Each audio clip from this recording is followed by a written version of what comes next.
কেমন আছো আমার শ্রোতা বন্ধুরা? আশা করি ভালোই আছো। আজ আমি দুর্গতি নাশিনী গল্পের 15তম পর্ব নিয়ে হাজির হয়েছি। আগের পর্বগুলো এখনও কেউ শুনে না থাকলে আগে সেইগুলো একবার শুনে নিও। কেমন গল্প তোমরা আমার কণ্ঠে শুনতে চাও সেটা কিন্তু অবশ্যই কমেন্টে লিখে জানাবে। আর এখনও যারা এই চ্যানেলটা সাবস্ক্রাইব করোনি তারা চ্যানেলটা সাবস্ক্রাইব করে নিও, আর বেল আইকনটা অবশ্যই প্রেস করে দিও। চলো আর কথা না বলে গল্পে যাওয়া যাক। গল্পের নাম দুর্গতি নাশিনী। গল্প রচনা, গল্প পাঠ ও গল্পের সমস্ত চরিত্র রূপায়ণে আমি তোমাদের বন্ধু জলি। চলো আর সময় নষ্ট না করে গল্পের পরের পর্ব শুনে আসি। পরদিন আবার মান্না ওর দলের কিছু লোককে মৃত অবস্থায় পায় জঙ্গলের ভেতর। পুলিশ আর ফরেন্সিক টিম সেখানে যায়। প্রাথমিক তদন্তের পর জানা যায় যে সাপের ছোবলে মৃত্যু হয়েছে। আদা এই কথা শুনে বেশ আফসোস করতে থাকে। সে দেখে মান্না আরও রাগে ফুঁসতে থাকে। আদার এক বিভীষণ ওকে কাল বিকেলে খবর দেয় আজ এখানে মদের থেকে মান্নার লোকজনরা আসবে পার্টি করতে। খবরটা পাওয়া মাত্রই আদ্যা ওর রণনীতি সাজিয়ে ফেলে আর সেই মতোই সন্ধে হওয়ার অপেক্ষা করতে থাকে। এই জঙ্গলে বিষধরের তো অভাব নেই। আদ্যা অনেক আগেই একজনকে বলে রেখেছিল সব থেকে বিষধরটা ধরতে। সেই মতো একজন 3টে কাল কেউটে ধরে আনে, আর ওদের রাগ বাড়ানোর জন্য ওদের পুরো একদিন না খাইয়ে রাখা হয়। তার জন্য আন্দা মহাদেবের কাছ থেকে হাত জোর করে ক্ষমাও চেয়ে নেয়। তারপর আসে সেই কাঙ্ক্ষিত মুহূর্ত। একটু রাত হতেই সবাই মিলে 3টে বিষধরকে নিয়ে বেরিয়ে পড়ে। জায়গা মতো পৌঁছে দেখে মান্নার ছেলেদের গাড়িটা একটু দূরে দাঁড় করানো আছে। এটা দেখে আদ্যা বলল, ভালো সুযোগ, যাও তাড়াতাড়ি।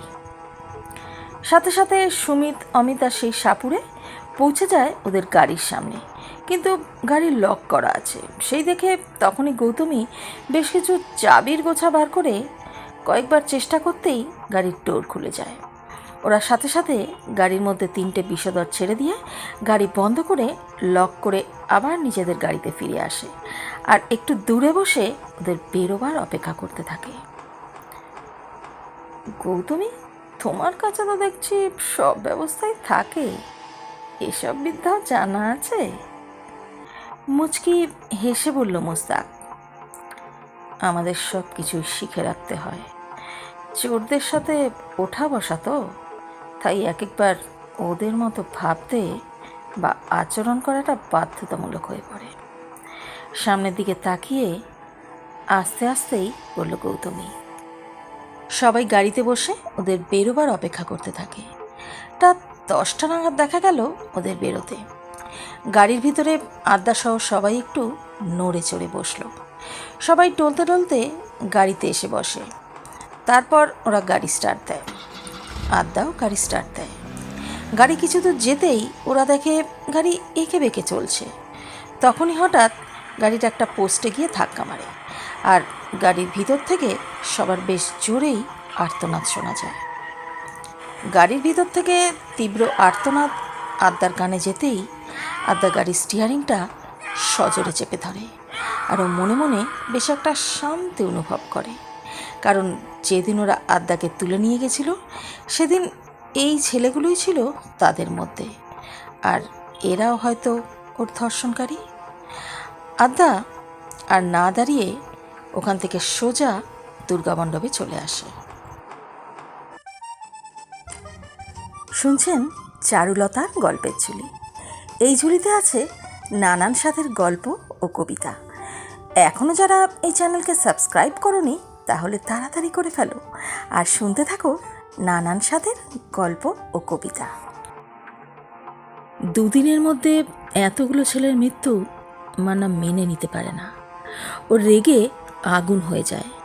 তখনই ওর দলের বাদবাকি ছেলেরা এসে বলল, দাদা, এবার হয়তো আমাদের পালা, তাই আমরা আর আপনার কাজ করতে পারবো না, আমরা চলে যাচ্ছি।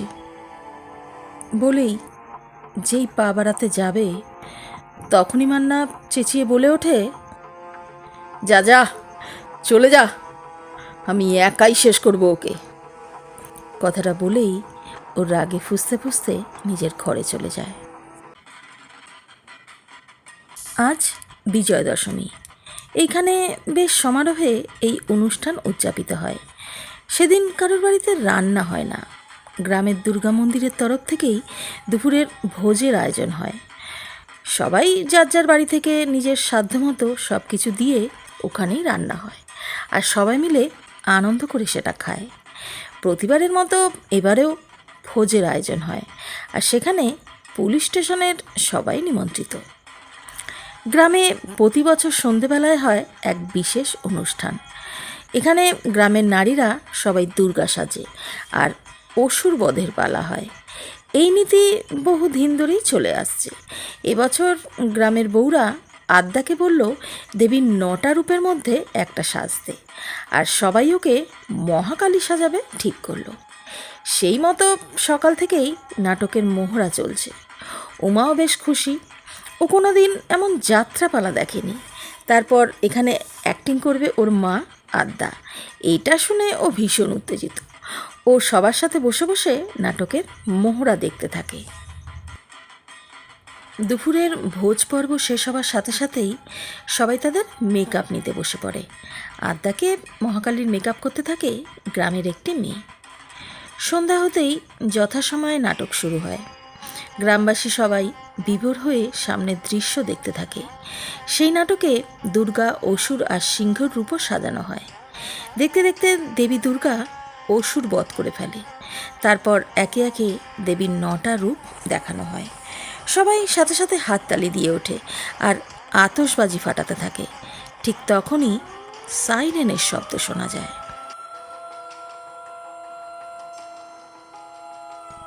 এই সাইরেনের শব্দ গ্রামবাসীরা খুব ভালো করেই চেনে যে এটা কখন বাজানো হয়। তার জন্যই সেখানে বেশ হুলস্থুল পড়ে যায়। সেখানে আর সবার চোখে মুখে ভয়ের ছাপ ফুটে ওঠে। এই সাইরেন বাজানো মানে হলো গ্রামের দিকে বাঘ ঢুকতে দেখা গেছে। গ্রামের দিকে ঢোকার মুখে বেশ কিছু ক্যামেরা লাগানো আছে। সেখানেই কিছুক্ষণ আগে দেখা গেছে একটি বাঘকে গ্রামে ঢুকতে। তাই ফরেস্ট অফিস থেকে এই সাইরেন বাজিয়ে সবাইকে সচেতন করে দেওয়া হলো। আদ্যাও জানে এটা কী জন্য বাজানো হয়, তাই ও উমা আর টিমকে খুঁজতে থাকে। কিন্তু ও উমাকে কোথাও খুঁজে পায় না। উমা মুরলির মেয়ে টুয়ার সাথেই ছিল। টুয়াকে দেখতে পায় কিন্তু উমাকে দেখতে পায় না। আদ্যা কপালে হাত দিয়ে মাটিতে বসে পড়ে। ঠিক তখনই ও উমার গলার আওয়াজ শুনতে পায়। মা, মা, আমাকে বাঁচাও মা, মা। আদ্যা আর ওর টিম সহ পিছনে তাকাতেই দেখতে পায় মান্না উমাকে কোলে নিয়ে রাস্তা দিয়ে ছুটে চলেছে। আদ্যা আর ওর টিম ছুটে যাওয়ার আগেই মান্না উমাকে গাড়িতে বসিয়ে সেখান থেকে চলে যায়। এটা দেখে আদ্যার চোখে মুখে ভীষণ আক্রোশ ফুটে ওঠে। আর ঠিক তখনই ওর নজর পড়ে দুর্গা মন্দিরে পুঁতে রাখা আসল ত্রিশূলটার ওপর। ও আর কোনো কথা না বলে ছুটে গিয়ে মায়ের দিকে তাকিয়ে নমস্কার করে বলল, আজ আমার তোমার এই ত্রিশূলটা ভীষণ দরকার মা। আজ এই দিনে এই অসুরকেও আমি তোমার ওই হাতিয়ার দিয়েই বধ করব। আশীর্বাদ করো মা। কথাটা বলেই ও ত্রিশূলটা তুলে নিয়ে অবিনাশের সাথে বাইকে চেপে বলল, চলো। তুমি আমাকে কোথায় নিয়ে যাচ্ছ? আমি মায়ের কাছে যাব। তুমি গাড়ি থামাও, গাড়ি থামাও বলছি। কাঁদতে কাঁদতে বলতে থাকে উমা মান্নাকে। অত সহজে তোকে ছাড়বো কি ভেবেছিস? হ্যাঁ, তুই তো একমাত্র আদ্যার দুর্বলতা। যেমন তোর বাপকে মেরেছি তেমন তোকেও মারব। বলেই ও জোরে জোরে হাসতে থাকে। কি, তুমি আমার পাপাকে মেরেছো? কিন্তু পাপা তো মিশনে গেছে। ঠিক বলেছিস, স্বর্গে গেছে মিশনে। দাঁত খিচিয়ে বলল মান্না। তখনই উমা রেগে গিয়ে মান্নার হাতে জোরে কামড়ে দেয়। তাতেই মান্না আর্তনাদ করে গাড়ি থামায়। নিজের হাতের দিকে তাকিয়ে দেখে বেশ কিছু দাঁতও বসিয়ে দিয়েছে ও। সালি, মায়ের মতোই তেজ, দাঁড়া তোর মজা দেখাচ্ছি। বলেই মান্না উমাকে কষিয়ে একটা চর মারতেই যাচ্ছিল, তখনই ও একটা গগন বিদারক গর্জন শুনতে পায়। সেই শব্দ শুনে মান্না আর উমা দুজনেই ভয়ে ভয়ে সামনের দিকে তাকায়। উমার সামনের দৃশ্য দেখে ওর চোখ বিস্ফারিত হয়ে যায় আর মুখ দিয়ে বেরিয়ে আসে টাইগার। তারপরেই ও অজ্ঞান হয়ে এলিয়ে পড়ে। শুনছিলে গল্প দুর্গতি নাশিনী। কেমন লাগলো এই পর্বটি? গল্প ভালো লাগলে একটা লাইক, কমেন্ট, শেয়ার করে পাশে থাকবে। পরের পর্ব শুনতে হলে চ্যানেলটি সাবস্ক্রাইব করে বেল আইকন প্রেস করে দেবে। তাহলে আমি যখনই কোনো ভিডিও আপলোড করব সেটা সাথে সাথে তোমাদের কাছে পৌঁছে যাবে। পরের পর্ব নিয়ে আবার কিছুদিনের মধ্যেই হাজির হচ্ছি। ভালো থেকো, টাটা।